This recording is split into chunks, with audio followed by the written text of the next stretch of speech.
नमस्कार दोस्तों, मेरा नाम कपिल शर्मा है। मैं मध्य प्रदेश वन विभाग में फॉरेस्ट गार्ड के पद पर कार्यरत हूँ।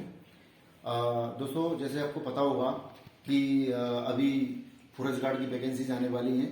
1340 वैकेंसियों का विज्ञप्ति जारी होने वाली है अभी, और आगे चले कुछ समय में ये वैकेंसी 2000 की समथिंग भी आ सकती है। तो मेरे कई स्टूडेंट्स का और कई लोगों का मेरे पास कॉल आया। कई लोगों ने मुझसे पूछा कि सर पढ़ाई कैसे करें, कैसे मतलब स्मार्ट स्टडी करें, कैसे कितना पढ़ें ताकि हम सिलेक्ट हो जाएं और ताकि हम वन रक्षक के पद पर पहुंच सकें। तो कई लोगों की क्यूरीज और कई लोगों के कमेंट्स के बाद मैंने ये फैसला किया कि मैं आज आपको बताऊंगा किस तरीके से कि स्मार्ट स्टडी करनी है, कैसे पढ़ना है, कितना पढ़ना है, किस तरीके से आपको सिलेक्शन लेना है, वो मैं आज आपको सारी डिटेल बताऊंगा। स्मार्ट स्टडी कैसे करनी है। देखो दोस्तों, सारा नहीं पढ़ना है, मैं अभी भी कह रहा हूँ, बिल्कुल पूरा सिलेबस नहीं करना है। फॉरेस्ट गार्ड के अकॉर्डिंग जितना आता है उतना ही सिलेबस आप कवर कीजिए। मैं पूरी कोशिश करूंगा आपको वो सिलेबस पूरा कंप्लीट कराने की जो फॉरेस्ट गार्ड के लिए वैलिड है, जो फॉरेस्ट गार्ड के लिए आता है। ज्यादा डिटेल में नहीं पढ़ना है, कुछ डिटेल में पढ़ेंगे तो एक्चुअली होता है कि आपने पूरा पढ़ लिया, उसके बाद अब पेपर के टाइम पर आता है तो आप सारी चीजें भूल जाते हैं। फिर सोचते हैं कि कितना आपको मैं क्या करूं, फिर कंफ्यूज हो जाता है आदमी, फिर फ्रस्ट्रेट हो जाता है। इस चक्कर में उसका बेचारे स्टूडेंट का सिलेक्शन नहीं हो पाता। तो मेरे कहने वाला ये है कि लोगों को जानकारी का अभाव होता है, लोग जानकारी नहीं समझ पाते हैं कि कितना पढ़ना है, कितना वास्ट सिलेबस है, कैसा पढ़ना है, और नतीजा ये होता है कि जो इंपॉर्टेंट चीज होती है वो छूट जाती है पढ़ते पढ़ते टाइम।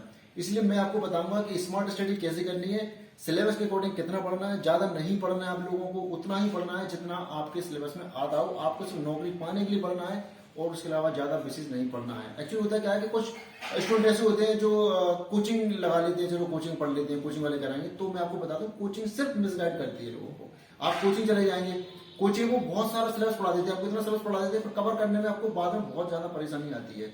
तो एक्चुअली होता क्या है कि उस बाद में कोचिंग में आपने देखा होगा कि ये 100 लोगों की कोचिंग है। कुछ 100 लोगों की कोचिंग में अगर कोचिंग वाले इतने ही सक्सेस करा रहे होते तो सिलेक्शन 100 से 90-95 क्यों नहीं होते सिलेक्शन, सिर्फ 5 से 6 सिलेक्शन क्यों होते हैं कोचिंग वाले की। इसलिए मैं बोल रहा हूँ कोचिंग पर ज्यादा डिपेंडेंट नहीं होना है। जो 5-6 बच्चे कोचिंग में सिलेक्ट होते हैं वो सिर्फ सेल्फ स्टडी करके ही सिर्फ कोचिंग का सहारा लेते हैं, ना कि टोटल में कोचिंग में उनके डिपेंड होते हैं। इसलिए मेरा कहने का मतलब ये है कि आप सभी लोग कोचिंग कीजिए। कोचिंग अच्छी बात है, कोचिंग कीजिए, बट उस पर पूरी तरह डिपेंड मत होइए, सेल्फ स्टडी ही कीजिए। मैंने सेल्फ स्टडी करके ही सिलेक्शन लिया है और मेरे 83 नंबर वन रक्षक 2017 के बैच में आए हुए थे। तो मैं ये कोशिश करूंगा कि जितना भी मेरे से बन सके, जितनी मेरे पास जानकारी है, जितना मैंने हार्डवर्क किया है, जितना मेरे पास एक्सपीरियंस है, वो सारा का सारा एक्सपीरियंस मैं पूरा झोंक दूंगा। मैं पूरी कोशिश करूंगा कि मेरे द्वारा जितने भी मैं बच्चों को क्लासेस लूंगा वो सारे के सारे बच्चे का सिलेक्शन हो। तो उम्मीद ये करता हूँ कि आप लोग बहुत अच्छे से पढ़ाई करेंगे, बहुत अच्छे से करेंगे। अब देखो ऐसा है कि पहले तो मैं कुछ स्टूडेंट ये सोचते हैं, मैं आपको बता दूं कि क्या पढ़ें, कहाँ से शुरू करें, कैसे शुरू करें। कुछ तो ये स्टूडेंट वक्त बता देते हैं कि हम सर शुरुआत कहाँ से करें। कई स्टूडेंट मेरे पास क्यूरीज आए, कई स्टूडेंट ने मुझे कमेंट्स किया, मुझे कॉल किया कि सर आप ये बताइए कि हम शुरुआत कहाँ से करें, हम पढ़ाई कैसे करें, हम किस तरीके से वो करें। तो मैं आपको बताना चाहता हूँ कि कैसे सिलेबस कवर करना है, कैसे रेगुलर स्टडी कवर करनी है। रेगुलरिटी बच्चों में नहीं रहती। आप उस फेज से गुजर चुके हैं और गुजर रहे हैं, मैं उस फेज से गुजर चुका हूँ। एक नॉर्मल लाइफ होती सबकी यार, मैं भी एक नॉर्मल फैमिली से बड़ा हुआ हूँ। तो क्या होता है, कई बच्चे ऐसे होते हैं सर रेगुलर स्टडी नहीं हो पा रही है भाई। कई लोग पूछते हैं, मैंने 10 घंटे पढ़ाई करी एक दिन, अगले दिन मैंने पढ़ाई की नहीं, फिर मैंने 3-4 दिन पढ़ाई नहीं करी। कोई किसी कार्यक्रम में बिजी हो गया, कहीं किसी फैमिली प्रोग्राम में बिजी हो गया, कहीं मोबाइल में बिजी हो गया, कहीं बिजी हो गया, तो रेगुलरिटी नहीं रहती पढ़ाई की।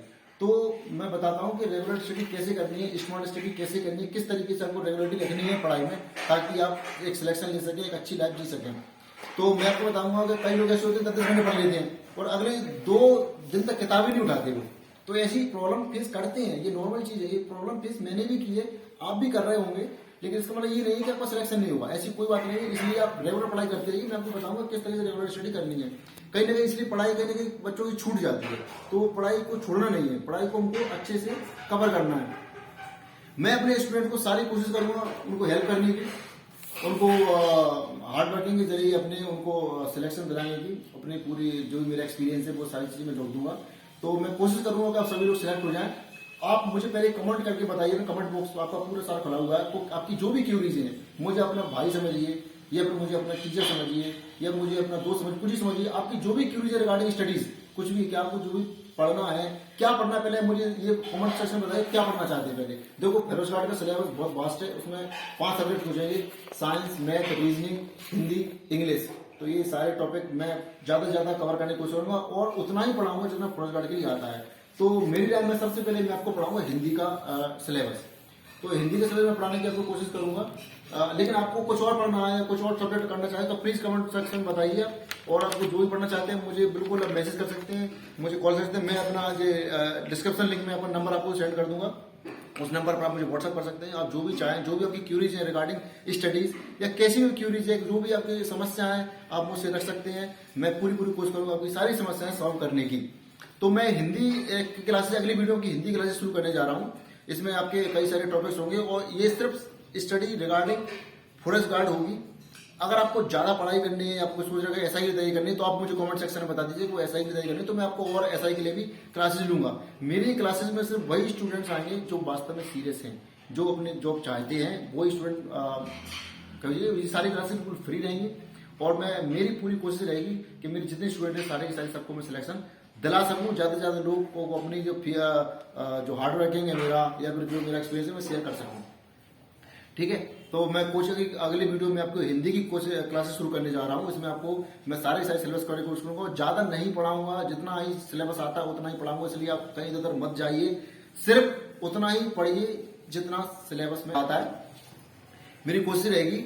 लेकिन आप अगर और कुछ चाहते हैं, आप चाहते हो कि नहीं सर मुझे पहले इंग्लिश पढ़नी है, या जितने ज्यादा कमेंट होंगे, जितने ज्यादा कमेंट्स आएंगे, जिस टॉपिक पे आएंगे, जिस सब्जेक्ट पे आएंगे, वो सब्जेक्ट में आपको पहले पढ़ाऊंगा। तो आप प्लीज कमेंट कीजिए आपको कौन से सब्जेक्ट आपको पढ़े पढ़ना है। तो हिंदी में सबसे पहले मेन टॉपिक है 4। उस 4 टॉपिक, आप सिर्फ 4 टॉपिक कवर कीजिए, आपकी सारी हिंदी कवर हो जाएगी। और 20 में से 20 नंबर की श्योरिटी मैं आपको देता हूं कि 20 में से 20 नंबर आप हिंदी में ला सकते हो। तो अगर जो हिंदी बहुत अच्छा एक सब्जेक्ट होता है और जो अपनी खुद की मातृभाषा हिंदी है, उसमें 20 में से 20 नंबर लाना कोई ज्यादा विशेष बड़ी बात नहीं है। आप सिर्फ जो मैं बताऊं वो प्लीज कवर कीजिए, उसके अलावा कहीं बाहर जाने की आवश्यकता नहीं है। सबसे पहले हिंदी में सिलेबस आता है वर्ण विचार का। वर्ण विचार में जैसे कि अभी आता है भाषा किस तरीके से, अगर भाषा बोली वगैरह ये आती है। फिर उसमें वर्ण विचार में आपको वर्णमाला आएगी, वर्णमाला के थोड़ा टॉपिक होगा, संधि आएगी, वर्तनी सुधार आएगी। तो वो मैं आपको एक एक करके सारे सिलेबस बताऊंगा। उसके फिर आता है फिर उपसर्ग, प्रत्यय, समास, तत्सम, तद्भव, ये मैं सारे टॉपिक को कवर करने की पूरी कोशिश करूंगा। फिर उसके बाद संज्ञा से अव्यय तक, संज्ञा, सर्वनाम, विशेषण, क्रिया, ये इसी टॉपिक आएंगे, अब वो भी मैं आपको बताऊंगा। तो संज्ञा में पर्यायवाची है, विलोम है, अनेक शब्दों के लिए एक शब्द है। फिर तीसरा टॉपिक होता है वाक्य विचार। वाक्य विचार में आपको उसके अंतर्गत वाक्यों में शुद्धि, मुहावरे, लोकोक्तियां और शब्दों की क्रम, वाक्यों की क्रमबद्धता, किस तरीके से क्रमबद्धता होती है वो मैं आपको बताऊंगा। फिर आपका चौथा टॉपिक होता है छंद का। छंद में आपको रस होंगे, अलंकार होंगे और कुछ रस, अलंकार, छंद, 3 चीजें होंगी। तो उसके अलावा टॉपिक को मैं आपको और बताऊंगा। तो सब इतना ही टॉपिक आपको कवर करना है हिंदी का। मैं सारी क्लासेस हिंदी की लूंगा। हिंदी में जो भी आपको प्रॉब्लम्स हैं, क्यूरीज है, आप प्लीज कमेंट सेक्शन में बताइए वो क्या समस्या आ रही है। आप मुझे प्लीज, मेरा डिस्क्रिप्शन में अपना नंबर जरूर दूंगा आपको, तो आप प्लीज बताइएगा। और अगर और भी जैसे आप ऐसा की तैयारी करना चाहते हैं और बड़े उसकी तैयारी करना चाहते हैं बड़ी पोस्ट की, तो फिर आप मुझे बता सकते हैं। मैं फिर तो उसमें साहित्य भी जुड़ जाएगा। प्रश्न ऐसा के लिए साहित्य में ही कविता है, कहानी है, रिपोर्टाज है और भी बहुत सारी साहित्य कवि हैं, लेखक हैं, साहित्यकार हैं। तो बहुत सारी चीजें आएंगी, लेकिन वो आपके फॉरेस्ट गार्ड के लिए इंपॉर्टेंट नहीं है, इसलिए मैं उसको नहीं कराऊंगा। लेकिन अगर आप चाहते हैं कि वो और भी ज्यादा स्टडी करना चाहते हैं और ज्यादा ऊंची पोस्ट में जाना चाहते हैं, तो आप मुझे कमेंट सेक्शन में बताइए, मैं आपको हिंदी में बाकी के टॉपिक भी कवर करा दूंगा। उसके बाद मैं इंग्लिश कराऊंगा, मैथ कराऊंगा, रीजनिंग, जीएस कराऊंगा। तो लेकिन आपको चाहते हैं कुछ और सब्जेक्ट बताऊं तो प्लीज कमेंट सेक्शन में बताइए। जितने ज्यादा कमेंट्स आएंगे जिस सब्जेक्ट को लेकर के, मैं वो सब्जेक्ट आपको सबसे पहले कराऊंगा। मेरे स्टूडेंट से, मेरे विद्यार्थियों से या जो भी लोग हैं उन सबसे ये कहना ये है कि प्लीज आप स्टडी करते रहिए आप। और एक सलाह मैं आपको जरूर दूंगा, अपने लक्ष्य को अग्रसर करते रहिए, अपने लक्ष्य की तरफ बढ़िए, आगे बढ़िए, कोशिश कीजिए। लेकिन कभी भी इस कोशिश में आप अपने आप को धोखा मत दीजिए। मैं सबको इतनी सलाह देना चाहता हूँ। देखो मैं भी स्पेस से गुजरा हूँ, ऐसी बात नहीं है, मैं भी स्पेस से गुजरा हूँ, आप भी स्पेस से गुजर रहे हैं। आप भी नॉर्मल आदमी, मैं भी नॉर्मल आदमी हूँ। अब क्या होता है कि आदमी कुछ क्या होता है कि दूसरों को दिखाने के लिए, दूसरों को दिखाने के लिए पढ़ते हैं कि नहीं यार मैं दुनिया को दिखाने के लिए नहीं पढ़ना है हमको, यार हमको खुद को सिलेक्ट करने के लिए पढ़ना है। ये लड़ाई मेरे दोस्त से नहीं है, मेरी फैमिली से नहीं है, दुनिया से नहीं, ये लड़ाई मेरी स्वयं से है। मुझे स्वयं को जीतना है, मुझे स्वयं से लड़ाई करनी है, इसलिए अपने को धोखा मत दीजिए। लोग ये सोचते हैं आज तो मैंने 8 घंटे पढ़ाई कर ली, अब ऐसा करता हूँ चलिए थोड़ा मोबाइल चला लेता हूँ। तो अच्छा, मोबाइल वाले भी ऐसी साइडें लगा देते हैं, ऐसी साइडें खोल देते हैं, पता पड़ा कि आदमी मोबाइल में बैठ गया तो 4-4-6 घंटे मोबाइल में बिजी हो गया। प्लीज ऐसे मत कीजिए। एंटरटेनमेंट जरूरी है, ठीक है, लेकिन समय उतना ही दीजिए, 10 मिनट, 15 मिनट, 1 घंटा, उसमें संलिप्त मत होइए। इसलिए बहुत सारे ऐसे विलासता के साधन आपको मिल जाएंगे कि उसको पढ़ाई से आपको दूर करेंगे। इसलिए अपने लक्ष्य की और अग्रसर रहिए, इन सब चीजों में ध्यान मत लगाइए। जितना इंपॉर्टेंट होता है उतना ही आप, जितना एंटरटेनमेंट है जरूरी, ठीक है लाइफ में, लेकिन उतना ही कीजिए आप। अपने आप को धोखा मत दीजिए। कभी कभी कोई ऐसा होता है कि चलो पेरेंट्स को दिखाने के लिए पढ़ने लगते हैं, पेरेंट्स बोलते हैं हमारे बच्चे तो 24-24 घंटे पढ़ाई करते थे, उनका सिलेक्शन नहीं हुआ, ऐसी क्या बात सिलेक्शन नहीं हुआ। अरे आप अपने पेरेंट्स को भी धोखा दे रहे हो। आप खुद पढ़ रहे हो पेरेंट्स को दिखाने के लिए कि यार मैं, चलो यार पेरेंट्स को दिखाने के लिए लोग आप बोलेंगे, मतलब खुद की तारीफ करने के लिए लोग पढ़ते हैं एक्चुअली, कि मेरी तारीफ हो रही, देखो मैं 8 घंटे पढ़ा हूँ, 6 घंटे पढ़ा हूँ। उसके बाद फिर लोग तारीफ करते हैं कि यार हमारा बच्चा तो 8 घंटे पढ़ता है, फिर सिलेक्शन क्यों नहीं होता। तो इसमें आप स्वयं जिम्मेदार है, क्योंकि आप स्वयं को धोखा दे रहे हैं। ईमानदारी से पढ़िए, जितना पढ़िए उतना आपकी आवश्यकता है। मेरी आप सभी लोगों के लिए बेस्ट मैसेज है, आप बहुत अच्छे से स्टडी कीजिए, पढ़ाई कीजिए।